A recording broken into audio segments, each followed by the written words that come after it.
তোমরা যারা class 12 4th সেমিস্টারে পড়ছো, আজকের এই ভিডিওটি তোমাদের জন্য। তোমাদের বাংলা সিলেবাসে সহায়ক গ্রন্থ হিসেবে ডাকঘর নাটকটিকে রাখা হয়েছে। আজকের এই ভিডিও থেকে আগামী 3-4টি পর্বে এই বিশাল আকৃতির নাটকটি আমি তোমাদের লাইন ধরে ধরে পড়িয়ে দেব, বুঝিয়ে দেব। 1318 বঙ্গাব্দের ভাদ্র মাসে, ইংরেজি 1912 খ্রিস্টাব্দে শান্তিনিকেতনে বসে কবিগুরু রবীন্দ্রনাথ ঠাকুর তাঁর এই বিখ্যাত রূপক সাংকেতিক নাটকটি লিখেছিলেন। নাটকটি একাঙ্ক নাটক এবং এই নাটকে 3টি দৃশ্য রয়েছে। আজ আমরা প্রথম দৃশ্যটি সম্পূর্ণ পড়ব। তোমরা জেনে আনন্দিত হবে, তোমাদের জন্য সম্পূর্ণ নানা রঙের দিন নাটক এবং অন্যান্য গল্প কবিতাও কিন্তু আমি অলরেডি এই চ্যানেলে পড়িয়ে দিয়েছি। যারা সেই আলোচনাগুলো কোনো কারণে মিস করে গেছো, ফার্স্ট কমেন্টে ক্লিক করে অবশ্যই সেই আলোচনাগুলো দেখে নিও। আজকের ক্লাসের জন্য যারা ব্যাকুল হয়ে উঠেছিলে, স্যার কবে আপনি বাংলার ডাকঘর নাটক পড়াবেন, তারা অবশ্যই কমেন্টে নিজের মতামত লিখে জানিও। নাটক শুরুর আগে বলি, নাটকের কেন্দ্রবিন্দুতে রয়েছে অমল নামে একটি কৌতূহলী বালক। কবিরাজের বক্তব্য অনুযায়ী বায়ু, পিত্ত, কফ তিনটেই তার খারাপ, তাই সে এই পৃথিবীতে আর কিছুদিনের মাত্র অতিথি। কবিরাজ মশাই তাই কড়া নিষেধ আরোপ করেছেন তার উপর, বিধিনিষেধ। কি সেই বিধিনিষেধ? বাইরের আলো হাওয়া অমলের জন্য খুব খারাপ, তাই তাকে একটি ঘরে আটকে রাখা হবে। অন্যদিকে অমল বাবা মা হারা একটি অনাথ ছেলে। মাধব দত্তের স্ত্রী এই অনাথ ছেলেটিকে দত্তক পুত্র বা পোষ্যপুত্র হিসেবে গ্রহণ করেছেন। তো মাধব দত্ত, কবিরাজ মশাই, অমল, এদের কথোপকথন মূলত আজকের পর্বে আমরা দেখব। সঙ্গে দেখব একটি অদ্ভুত চরিত্র, ঠাকুরদাকেও। চলো শুরু করি নাটক পড়া। মাধব দত্তের বক্তব্য আমরা প্রথমে দেখব। মাধব দত্ত কবিরাজ মশাইয়ের উদ্দেশ্যে বলছেন, মুশকিলে পড়ে গেছি। যখন ও ছিল না তখন ছিলই না, কোনো ভাবনাই ছিল না। এখন ও কোথা থেকে এসে আমার ঘর জুড়ে বসলো। ও চলে গেলে আমার এই ঘর যেন আর ঘরই থাকবে না। কবিরাজ মশাই, আপনি কি মনে করেন ওকে? আমি মূল নাটকটা আলোচনার আগে বলি, মাধব দত্ত অমল নামে একটি ছেলেকে দত্তক পুত্র হিসেবে গ্রহণ করেছেন। দত্তক পুত্র যারা বোঝো না তাদের বলি, ধরো যদি কেউ নিজের সন্তান নয় তবুও অন্যের সন্তানকে নিজের কাছে রেখে সন্তানের মতো স্নেহ মমতা দিয়ে লালন পালন করেন, সেক্ষেত্রে বলা হয় দত্তক পুত্র। বায়োলজিক্যাল অর্থাৎ শরীর থেকে সৃষ্টি হওয়া সন্তান নয়, তাকে দত্তক নেওয়া সন্তান। তো এই মাধব দত্ত এমন একজনকে দত্তক নিয়েছেন যে ছেলেটি ভীষণ অসুস্থ। কবিরাজ বলছেন ছেলেটি মারা যেতে পারে। তখন মাধব দত্ত অত্যন্ত দুঃখের সঙ্গে বলছেন, যখন ও আমার জীবনে আসেনি, মানে যখন ওকে এ বাড়িতে আনিনি, তখন একটা ব্যাপার ছিল, কিন্তু এখন ও এলো, আমাদের কোনো সন্তান নেই, ও আমার সন্তানের আসন গ্রহণ করলো, অর্থাৎ আমার ঘর আলো করে থাকলো। এখন যদি ও চলে যায় আমি সহ্য করতে পারবো না। কবিরাজ মশাই, ওকে কি কোনোভাবে বাঁচানো যায় না? মানে ওকে কি কোনোভাবেই আমি ধরে রাখতে পারবো না? কবিরাজ, ওর ভাগ্যে যদি আয়ু থাকে তাহলে দীর্ঘদিন বাঁচতে পারে, কিন্তু আয়ুর্বেদে যেরকম লিখেছে তাতে তো মানে ওর যদি ভাগ্যে থাকে ও বাঁচবে, কিন্তু আয়ুর্বেদ শাস্ত্রে যা বলে সেই অনুযায়ী ওকে বাঁচানো যাবে না। মাধব দত্ত, বলেন কি? কবিরাজ, শাস্ত্রে বলেছেন পৈত্তিকান সন্নিপাত জান কফ বাত সমুদ্ভাবন, একটা সংস্কৃত শ্লোক উচ্চারণ করছে, যেখানে পিত্ত, বায়ু, কফ এগুলো খারাপ থাকলে মানুষ যে বাঁচে না, এই ইঙ্গিতটা দেওয়া হচ্ছে। এই যে এটা হচ্ছে সংস্কৃত শ্লোক, এটা মুখস্থ না করলেও চলবে।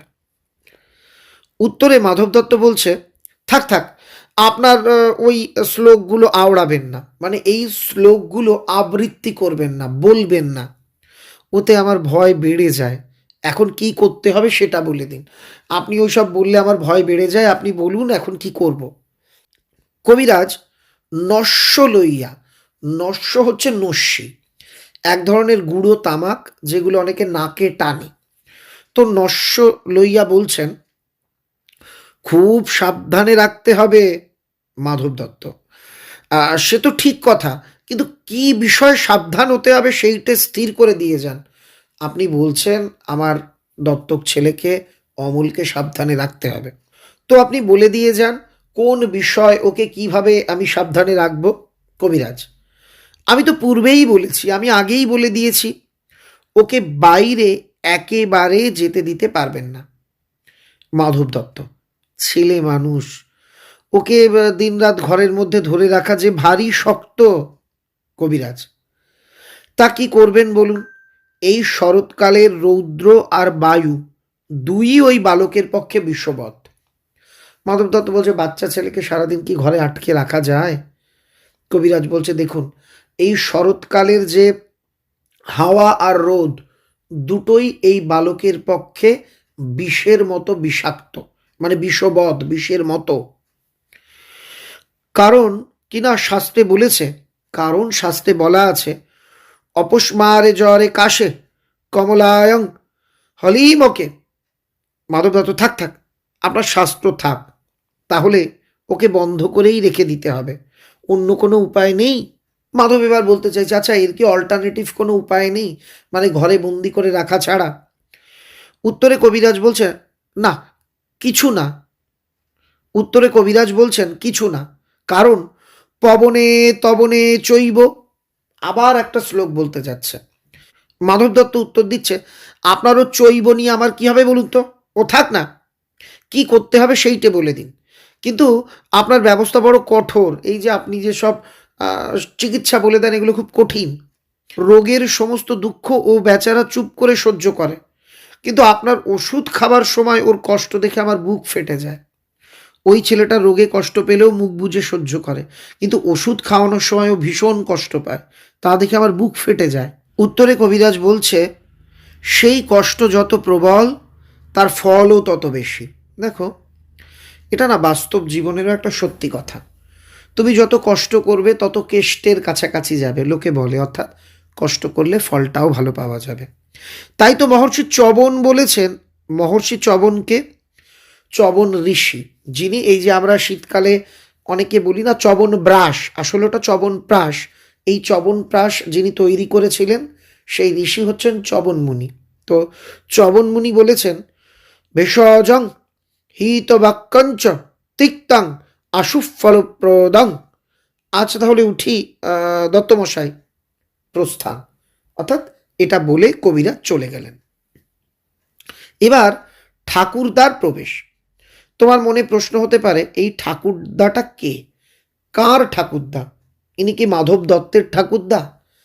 গোটা নাটকটা পড়লে আমরা বুঝতে পারবো, নাটকের শেষ অংশে ঠাকুরদা আসলে একটা প্রতীকী চরিত্র। তিনি নির্দিষ্টভাবে মাধব দত্তের ঠাকুরদা নন, সবাই তাকে এই নামেই ডাকে। ঠাকুরদা চরিত্রটা মুক্তির প্রতীক। ঠাকুরদা একটা ক্যারেক্টার, ধরে রাখো একজন ব্যক্তি, তাকে সবাই ঠাকুরদা বলে ডাকেন। মাধব দত্ত, এই রে ঠাকুরদা এসেছে, সর্বনাশ করলে। ঠাকুরদা, কেন, আমাকে তোমার ভয় কিসের? মাধব দত্ত, তুমি যে ছেলে খেপাবার সর্দার, তুমি যে বাচ্চাদের খেপিয়ে তোলো, মানে বাচ্চাদের নিয়ে আনন্দ হই হট্টগোলে মশগুল হয়ে থাকো। ঠাকুরদা, তুমি তো ছেলে নও, মানে তুমি তো বাচ্চা নও, তোমার ঘরে ছেলেও নেই, তোমার খেপাবার বয়সও গেছে, তোমার ভাবনা কি? বলছে, তাহলে আমায় দেখে তোমার ভয় কি? তোমার ঘরে বাচ্চাও নেই, তুমিও বাচ্চা নও, তাহলে ভয় পাচ্ছ কেন? মাধব দত্ত বলছে, ঘরে যে ছেলে এনেছি একটি, ঠাকুরদা সে কি রকম? মাধব দত্ত, আমার স্ত্রী যে পোষ্যপুত্র নেওয়ার জন্য ক্ষেপে উঠেছিল। পোষ্যপুত্র মানে ওই যেটা বললাম দত্তক পুত্র, অন্যের সন্তানকে পোষা, লালন পালন করার জন্য, মানে একদম ব্যাকুল হয়ে উঠেছিল। ঠাকুরদা, সে তো অনেক দিন ধরেই শুনছি, কিন্তু তুমি যে নিতে চাও না, মানে সে তো জানি যে তোমার বউ নেবে বলছিল, কিন্তু তুমি তো দত্তক সন্তান নিতে রাজি ছিলে না। মাধব দত্ত: জানো তো ভাই, ঠাকুরদাকে মাধব দত্ত জানো তো ভাই বলে সম্বোধন করছে। আমরা কাকে বলি ভাই? আমাদের থেকে যারা ছোট তাদের বলি, সমবয়সী বন্ধুদেরও অনেক ক্ষেত্রে বলি, দেখ ভাই, এরকম ভাবে, বা আমরা ভাই এই পেনটা দিয়ে যাও তো, এভাবে বলি। তো ভাই আমরা তাদেরই বলি পরিচিত জনকে। তো এখানে মাধব দত্তের ঠাকুরদা কিন্তু ঠাকুরদাদা নন, মানে বাবার বাবা বা মার বাবা নন। তো মাধব দত্ত বলছে, জানো তো ভাই, অনেক কষ্টে টাকা করেছি, কোথা থেকে পরের ছেলে এসে আমার বহু পরিশ্রমের ধন বিনা পরিশ্রমে ক্ষয় করতে থাকবে, সে কথা মনে করলে আমার খারাপ লাগতো। কিন্তু এই ছেলেটিকে আমার কীরকম যে কীরকম লেগে গিয়েছে। অর্থাৎ এখানে মাধব দত্ত বলছে, সে আগে ভয় পেত যে আমি কষ্ট করে কটা টাকা ইনকাম করেছি, চিনি না জানি না অন্যের একটা ছেলেকে আমি দত্তক নিলাম, সে এসে আমার কষ্টের টাকা উড়িয়ে গেল, এটা হতে পারে না। কিন্তু তার সঙ্গে মাধব দত্ত বলছে, এই ছেলেটাকে নেওয়ার পরে, ছেলেটার নাম অমল, একটু পরেই আমরা জানতে পারবো, আমার যেন তার প্রতি কীরকম একটা মায়া লেগে গেছে। ঠাকুরদা, তাই এর জন্য টাকা যতই খরচ করছো ততই মনে করছো যে সে টাকার পরম ভাগ্য। ঠাকুরদা বলছে, ও বুঝতে পেরেছি, তাই এই ছেলের জন্য যত টাকা খরচ করছো তুমি মনে করছো সেটা টাকার ভাগ্য, যে তোমার ছেলের কাজে লাগছে। মাধব দত্ত উত্তরে বলছে, আগে টাকা রোজগার করতুম, সে কেবল একটা নেশার মতো ছিল, না করে কোনো মতে থাকতে পারতুম না, কিন্তু এখন যা টাকা করছি সবই ওই ছেলে পাবে জেনে উপার্জনে ভারী একটা আনন্দ পাচ্ছি। মাধব দত্ত বলছে, আগে টাকা ইনকাম করতাম, করার দরকার, সারা দিন রাত খাটতাম, টাকা ইনকাম করতাম, কিন্তু এখন আমি জীবনের সাহারা পেয়েছি, আমার এই ছেলের জন্যই আমি ইনকাম করছি আর খুব আনন্দ পাচ্ছি। ঠাকুরদা, বেশ বেশ ভাই, ছেলেটি কোথায় পেলে বলো দেখি। মাধব দত্ত: আমার স্ত্রীর গ্রাম সম্পর্কে ভাইপো, মানে আমার বউয়ের গ্রামতুতো ভাইপো, ছোটবেলা থেকে বেচারার মা নেই, আবার সেদিন তার বাপও মারা গেছে। ঠাকুরদা: আহা, তবে তো আমাকে তার দরকার আছে। মাধব দত্ত: কবিরাজ বলেছে তার ওইটুকু শরীরে, মাধব দত্ত উত্তরে বলছে, কবিরাজ বলেছে তার ওইটুকু শরীরে একসঙ্গে বাত, পিত্ত, শ্লেষ্মা, যেরকম প্রকুপিত, মানে কুপিত হওয়া, ক্ষেপে যাওয়া, অর্থাৎ তার খারাপ হয়েছে, তাতে তার আর বড় আশা নেই, মানে তার বাঁচার আর আশা নেই। এখন একমাত্র উপায় তাকে কোনো রকমে এই শরতের রৌদ্র আর বাতাস থেকে বাঁচিয়ে ঘরে বন্ধ করে রাখা। ছেলেগুলোকে ঘরের বার করাই তো তোমার বুড়ো বয়সের খেলা, তাই তোমায় ভয় করি। মাধব দত্ত বলছে, তুমি এই যে ঠাকুরদা, তুমি বয়সে বৃদ্ধ, কিন্তু তুমি কি করো, এই বাচ্চাদের ঘর থেকে বার করো, তাদের তাদের সঙ্গে খেলাধুলো করো, তাদের ঘরের বাইরে নিয়ে যাও, এটাই তোমার একটা খেলা, এই জন্য আমি তোমায় ভয় পাই। নাটকের পরের অংশে যাওয়ার আগে বলি, তোমরা যারা আমার কাছে অনলাইনে পড়তে চাইছো, তোমাদের জন্য সুবর্ণ সুযোগ। 31শে ডিসেম্বর তারিখ পর্যন্ত একটা বড় ছাড় রয়েছে অনলাইন ব্যাচে। অনলাইনে তোমাদের আবদার মেনেই আমি পড়াই, সেখানে মূলত প্রত্যেকটা ক্লাস রেকর্ড করে দেওয়া হয়। তবে হ্যাঁ, সেটা কিন্তু ইউটিউবের ক্লাস বা আমার বাড়ির ক্লাস নয়, যারা অনলাইনে পড়ছো তাদের জন্য আলাদাভাবে রেকর্ড করা হয়। তাছাড়া ডাউট থাকলে লাইভও করানো হয়, এমনকি সপ্তাহে একদিন সরাসরি তোমাদের সঙ্গে ফোনেও আমি কথা বলি, যাদের যা ডাউট সেটা আমি ক্লিয়ার করে দিই। যারা মনে করছো আমার অনলাইন ব্যাচে যুক্ত হবে, সম্রাট এক্সক্লুসিভ অ্যাপ প্লে স্টোর থেকে ডাউনলোড করো, গিয়ে ভালো করে ক্লাস দেখে নাও। 11-এর একটা আছে, 12-এর একটা আছে, তোমরা 12-এর, তো 12-এর অপশানে ক্লিক করো, সেখানে গিয়ে একটা পেমেন্ট করতে হবে। পেমেন্ট করার আগে কুপন কোড অ্যাপ্লাই করে নাও। এই 31 তারিখ পর্যন্ত এমন একটা প্রাইস আমরা রেখেছি, একটা বড় ব্যাচে 1 মাসের ফি যত তোমাদের দিতে হয়, ঠিক ততটা ফি তোমাকে দিতে হবে। তুমি গোটা সেমিস্টারটা আমার কাছে পড়তে পারবে। আমি আগে যা যা পড়িয়ে দিয়েছি সেগুলোও কিন্তু তুমি পড়তে পারবে, সেগুলো সবই রেকর্ডেড অপশানে আছে। প্রয়োজন অনুসারে আমি কিছু নোটসও শেয়ার করব, সেগুলোও তোমরা সেখানে পেয়ে যাবে। মনে রাখবে, অনলাইনেই ব্যাচে হিরে মাণিক্য এমন জড়ানো কোনো কিছু করানো হয় না। আমি আমার মতো করে অল্প পড়ানোর চেষ্টা করি। যাদের মনে হচ্ছে যে ক্লাসে জয়েন করাটা জরুরি, যারা নানা কারণে এলাকায় টিচার পাওনি বা কোনো সমস্যায় পড়তে পারোনি, তারা অবশ্যই জয়েন করতে পারো। আমার বিশ্বাস তুমি কিছুটা হলেও উপকৃত হবে। চলো দেখে নিই আমাদের আজকের নাটকের পরের অংশ। এই জন্য আমি তোমায় ভয় পাই ঠাকুরদা, মিছে বলনি, একেবারে ভয়ানক হয়ে উঠেছি আমি, শরতের রৌদ্র আর হাওয়ারই মতো। দেখো ঠাকুরদা একটু ব্যঙ্গ করে বলছে, শরতের মিঠে রোদ আর বাতাস কখনো কি খারাপ কিছু হতে পারে? অথচ মাধব দত্ত বলছে আমার ছেলের জন্য এই দুটো খারাপ, কবিরেজ বলেছে।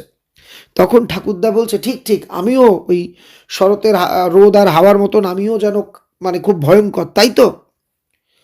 কিন্তু ভাই, ঘরে ধরে রাখার মতো খেলাও আমি জানি, মানে ঘরে যে আমি বাচ্চাদের আটকে রাখবো, তাদের সঙ্গে ঘরে বসেই খেলবো, এমন কিছু খেলাও আমি জানি। আমার কাজকর্ম একটু সেরে আসি, তারপরে ওই ছেলেটির সঙ্গে ভাব করে নেব। ঠিক আছে, আমার একটু কাজ আছে, সেরে আসি, তারপর তোমার ওই বাচ্চা ছেলের সঙ্গে বন্ধুত্ব করে নেব। এবার ঠাকুরদা প্রস্থান, চলে গেল। অমল, পিসেমশাই, অমল আর কি এই যে মাধব দত্তকে পিসেমশাই আর তার আর কি স্ত্রীকে পিসিমা বলে ডাকে, বাবা মা নয়। তো তার পালিত পুত্রটি আর কি মাধব দত্তকে ডাকছে পিসেমশাই। মাধব দত্ত, কি অমল? অমল, আমি ওই উঠোনটায় যেতে পারবো না। না বাবা। অমল, ওই যেখানটায় পিসিমা জাঁতা দিয়ে ডাল ভাঙেন, জাঁতা হচ্ছে এরম গোল পাথরের টুকরো, এখানে এরকম হাতে ধরার মতো ডান্ডি থাকে, দুটো টুকরো হয় পাথরের, সেটা দিয়ে ডাল ভাঙা হয়, ডালের খোসা ছাড়ায়, আমাদের বাড়িতে আছে। ওই দেখো না, যেখানে ভাঙা ডালের খুদগুলি, খুদ মানে ছোট ছোট টুকরো, ডালের ভাঙা ছোট ছোট টুকরো দুহাতে তুলে নিয়ে লেজের উপর ভর দিয়ে বসে কাঠবিড়ালি কুটুস কুটুস করে খাচ্ছে, আমি ওখানে যেতে পারবো না। মাধব দত্ত, না বাবা। অমল, আমি যদি কাঠবিড়ালি হতুম বেশ হতো, কিন্তু পিসেমশাই আমাকে কেন বেরোতে দেবে না? মাধব দত্ত, কবিরাজ যে বলেছে বাইরে গেলে তোমার অসুখ করবে। অমল, কবিরাজ কেমন করে জানলে? মাধব দত্ত, বলো কি অমল, কবিরাজ জানবে না? সে যে এত বড় বড় পুঁথি পড়ে ফেলেছে, মানে বই পড়ে ফেলেছে। অমল, পুঁথি পড়লেই কি সমস্ত জানতে পারে? মাধব দত্ত, বেশ, তাও বুঝি জানো না? অমল দীর্ঘ নিঃশ্বাস পেলে, মানে এরকম, আমি যে পুঁথি কিছুই পড়িনি, তাই জানি না। মাধব, দেখো, বড় বড় পণ্ডিতেরা সব তোমার মতো, তারা ঘর থেকে বেরোয় না। অমল, বেরোয় না? মাধব, না, কখন বেরোবে বলো? তারা বসে বসে কেবল পুঁথি পড়ে, আর কোনো দিকেই তাদের চোখ নেই। অমলবাবু, তুমি বড় হলে পণ্ডিত হবে, বসে বসে এই এত বড় বড় সব পুঁথি পড়বে, সবাই দেখে আশ্চর্য হয়ে যাবে। অমল, না না পিসেমশাই, তোমার দুটি পায়ে পড়ি, আমি পণ্ডিত হব না পিসেমশাই, আমি পণ্ডিত হব না। কেন বলছে অমল? এক, তার পিসেমশাই বলছে যে তাকে এরকম পণ্ডিতরা ঘরে বন্দি হয়ে থাকে আর তারা সারাদিন বড় বড় বই পড়ে। এবার অমল দেখছে যে তাকে একজন বই পড়ে বারণ করেছে ঘর থেকে বেরোতে, তাই অমল ভাবছে ওরে বাবা, এই বন্দি হয়ে থাকতে হবে, পণ্ডিত হলে আমি পণ্ডিত হব না। মাধব, সে কি কথা অমল, যদি পণ্ডিত হতে পারতুম তাহলে তো আমি বেঁচে যেতুম। উত্তরে অমল বলছে, আমি যা আছে সব দেখব, কেবল দেখে বেড়াবো। মাধব দত্ত, শোনো একবার। দেখবে কি? দেখার এতে আছেই বা কি? অমল, আমাদের জানলার কাছে বসে যে দূরের পাহাড় দেখা যায়, আমার ভারী ইচ্ছে করে ওই পাহাড়টা পার হয়ে চলে যাই। মাধব দত্ত, কি পাগলের মতো কথা, কোনো কাজকর্ম নেই, খামোখা পাহাড়টা পার হয়ে চলে যাই, কি যে বলে তার ঠিক নেই। পাহাড়টা মস্ত বেড়ার মতো উঁচু হয়ে আছে, তখন তো বুঝতে হবে যে ওটা পেরিয়ে যাওয়া বারণ, নইলে এত বড় বড় পাথর জড়ো করে এত বড় একটা প্রকাণ্ড করার দরকার কি ছিল? মাধব দত্ত বলছে, দেখো, পাহাড়টাও তো উঁচু, তার মানেই ওইখানে যেতে বারণ করছে, নাহলে এত উঁচু কেন পাহাড় হতে যাবে? অমল, পিসেমশাই, তোমার কি মনে হয় ও বারণ করছে? আমার ঠিক বোধ হয় পৃথিবী কথা কইতে পারে না, তাই অমনি করে নীল আকাশে হাত তুলে ডাকছে। দেখো অমল কতটা কল্পনা বিলাসী। অমল বলছে, পিসেমশাই, তোমার কি মনে হয় ও বারণ করছে, মানে পাহাড়টা বারণ করছে আমার দিকে এসো না? আমার ঠিক বোধ হয়, আমার ঠিক মনে হয় পৃথিবীটা কথা কইতে পারে না। আমার মনে হয় না না, পৃথিবী তো কথাই বলতে পারে না। তাই অমনি করে নীল আকাশে হাত তুলে ডাকছে। আমার মনে হয় ওই পাহাড়টা যেন হাত তুলে নীল আকাশকে ডাকছে। অনেক দূরে যারা ঘরের মধ্যে বসে বসে থাকে তারাও দুপুরবেলা একলা জানালার ধারে বসে ওই ডাক শুনতে পায়। পণ্ডিতরা বুঝি শুনতে পায় না? মাধব দত্ত: তারা তো তোমার মতো খ্যাপা নয়, তারা শুনতে চায়ও না, মানে তারা তোমার মতো পাগল নয়। ওই পাহাড় আকাশকে ডাকছে এইসব ডাক টাক তারা শোনে না। অমল: আমার মতো খ্যাপা আমি কালকে একজনকে দেখেছিলাম, এটা তোমাদের দিতে পারে। খ্যাপা মানুষটির বর্ণনা দাও। মাধব দত্ত: সত্যি নাকি? কিরকম শুনি? মানে অমল বলছে, জানো তো, আমার মতো একটা পাগল মানুষকে আমি কালকে দেখেছি। তা মাধব বলছে, কিরকম বলো? উত্তর অমল বলছে, তার কাঁধে একটা বাঁশের লাঠি, লাঠির আগায় একটি পুঁটলি বাঁধা, তার বাঁ হাতে একটা ঘটি, পুরনো একজোড়া নাগরা জুতো, মানে মাথার দিকটা এরকম এরম হয়, জুতোটা দেখতে এরকম উঁচু হয়, বিয়ের সময় অনেকে পরে, পাঞ্জাবির সঙ্গে পরে। নাগরা জুতো পরে এসে মাঠের পথ দিয়ে ওই পাহাড়ের দিকেই যাচ্ছিল। আমি তাকে ডেকে জিজ্ঞেস করলুম, তুমি কোথায় যাচ্ছ? সে বলল, কি জানি, যে যেখানে হয়। আমি জিজ্ঞেস করলুম, কেন যাচ্ছ? সে বলল, কাজ খুঁজতে যাচ্ছি। আচ্ছা পিসেমশাই, কাজ কি খুঁজতে হয়? মাধব বলছে, হয় বই কি, কত লোক কাজ খুঁজে বেড়ায়। অমল: বেশ, তো আমি তাদের মতো কাজ খুঁজে বেড়াবো। মাধব দত্ত: খুঁজে যদি না পাও? খুঁজে যদি না পাই তাহলে আবার খুঁজবো। তারপরে সেই নাগরা জুতো পরা লোকটা চলে গেল। আমি দরজার কাছে দাঁড়িয়ে দাঁড়িয়ে দেখতে লাগলুম, সেই যেখানে ডুমুর গাছের তলা দিয়ে ঝর্ণা বয়ে যাচ্ছে, সেখানে সে লাঠি নামিয়ে রেখে ঝর্ণার জলে আস্তে আস্তে পা ধুয়ে নিলে। তারপর পুটুলি খুলে ছাতু বের করে জল দিয়ে মেখে নিয়ে খেতে লাগলো। খাওয়া হয়ে গেলে আবার পুটলি বেঁধে ঘাড়ে করে নিলে। পায়ের কাপড় গুটিয়ে নিয়ে সেই ঝর্ণার ভিতরে নেমে জল কেটে কেটে কেমন পার হয়ে চলে গেল, মানে পাটা একটু গুটিয়ে ওই জল পার হয়ে জল কেটে অন্যদিকে চলে গেল। পিসিমাকে বলে রেখেছি ওই ঝর্ণার ধারে গিয়ে আমি একদিন ছাতু খাবো। মাধব বলছে, পিসিমা কি বললে? অমল: পিসিমা বললে তুমি ভালো হও, তারপর তোমাকে ওই ঝর্ণার কাছে নিয়ে গিয়ে ছাতু খাইয়ে আনবো। আমি কবে ভালো হব? মাধব: আর তো দেরি নেই বাবা। অমল: দেরি নেই? ভালো হলেই কিন্তু আমি চলে যাব। মাধব: কোথায় যাবে? অমল: কত বাঁকা বাঁকা ঝর্ণার জলে আমি পা ডুবিয়ে ডুবিয়ে পার হয়ে চলে যাব। দুপুরবেলা সবাই যখন ঘরে দরজা বন্ধ করে শুয়ে আছে, তখন আমি কোথাও কত দূর কেবল কাজ খুঁজে খুঁজে বেড়াতে বেড়াতে চলে যাব। মাধব দত্ত: আচ্ছা বেশ, তুমি আগে ভালো হও, তারপর তুমি। অমল: তারপর আমাকে পণ্ডিত হতে বলো না পিসে মশাই। মাধব দত্ত: তুমি কি হতে চাও বলো? অমল উত্তরে কি বলছে দেখো, আমার কিছু মনে পড়ছে না। আচ্ছা আমি ভেবে বলবো। মাধব দত্ত: কিন্তু তুমি অমন করে যে সে বিদেশি লোককে ডেকে ডেকে কথা বলো না। এখানে বলি, অমল কি করতো, তার জানলার সামনে দিয়ে যত লোকজন যাতায়াত করতো, বিদেশি লোক মানে অন্য দেশের লোক না, অপরিচিত লোক, তাদের ডেকে ডেকে কথা বলতো। তো মাধব দত্ত বলছে, ওটা করো না। অমল: বিদেশি লোক আমার ভারী ভালো লাগে। মাধব দত্ত: যদি তোমাকে ধরে নিয়ে যেত? অমল: তাহলে তো বেশ হতো, কিন্তু আমাকে তো কেউ ধরে নিয়ে যায় না, সবাই কেবল বসিয়ে রেখে দেয়। মাধব দত্ত: আমার কাজ আছে, আমি চললুম, কিন্তু বাবা দেখো বাইরে যেন বেরিয়ে যেও না। অমল: যাব না, কিন্তু পিসেমশাই রাস্তার ধারের এই ঘরটিতে আমি বসে থাকবো। এই ছিল সম্পূর্ণ নাটক। কেমন লাগলো আজকের ক্লাস আমাকে লিখে জানিও। পরবর্তী পর্ব খুব তাড়াতাড়ি দেব, তার আগে সবাইকে এটা শেয়ার করে দেখিয়ে দাও। সবাই এটা ভালোভাবে দেখে নেওয়া হয়ে গেলে আমি এর পরবর্তী পর্ব পোস্ট করে দেব। আর হ্যাঁ, একটু পড়ানো হলে মূল পরীক্ষার 15-20 দিন আগে আমরা সাজেশন দেব। মনে রাখবে, সিলেবাস নতুন, পরীক্ষা পদ্ধতি নতুন। ইউটিউবে অনেকে, আমি শুধু বাংলার কথা বলছি না, বিভিন্ন সাবজেক্টের সাজেশন তোমাদের দিচ্ছে, একটা দুটো প্রশ্ন, তোমরা সেই ভিডিওগুলো দেখছো, লক্ষ লক্ষ ভিউজ তারা পাচ্ছে, কিন্তু যদি সেই প্রশ্ন কমন না পাও, ক্ষতিটা তোমার হবে। বাস্তবটা বোঝো। আমি সম্রাট বা সুদীপ্ত শিকদার, তোমরা জানো অতীতে আমি যা সাজেশন দিয়েছি হুবহু সেগুলো পরীক্ষাতে এসেছে, কিন্তু তবু আমি বলবো এবছর রিস্ক নেওয়া চলবে না। নতুন সিলেবাস, নতুন ধরনের পরীক্ষা। তাই তোমরা যারা অন্যের পরামর্শ শুনে বিভিন্ন সাজেশন পড়ছো, ছোট ছোট অল্প কটা প্রশ্ন পড়ছো, তারা কিন্তু নিজের দায়িত্বে পড়ো, পরীক্ষার প্রশ্নপত্রে শুধুমাত্র হাতে গোনা ওই কটা প্রশ্ন পড়ে গেলেই তুমি সব কমন পাবে, এমনটা নাও হতে পারে। আর যারা পরীক্ষা প্রস্তুতিকে আরো মজবুত করতে চাইছো, ভালো উন্নত মানের নোটস চাইছো, তারা অবশ্যই সম্রাট এক্সক্লুসিভ সাজেশন বইটি সংগ্রহ করে নেবে। বই মাঝখানে আউট অফ স্টক ছিল, এখন আবার ছাপা হয়েছে। আর মনে রাখবে, যারা অনলাইনে পড়ছো তারাও এই বইটা সংগ্রহ করবে। একটা বই, এই বইয়ের উত্তর তোমাদের জন্য মানে কি বলবো, ভালো রেজাল্টের ব্রহ্মাস্ত্র। সবাই ভালো থেকো।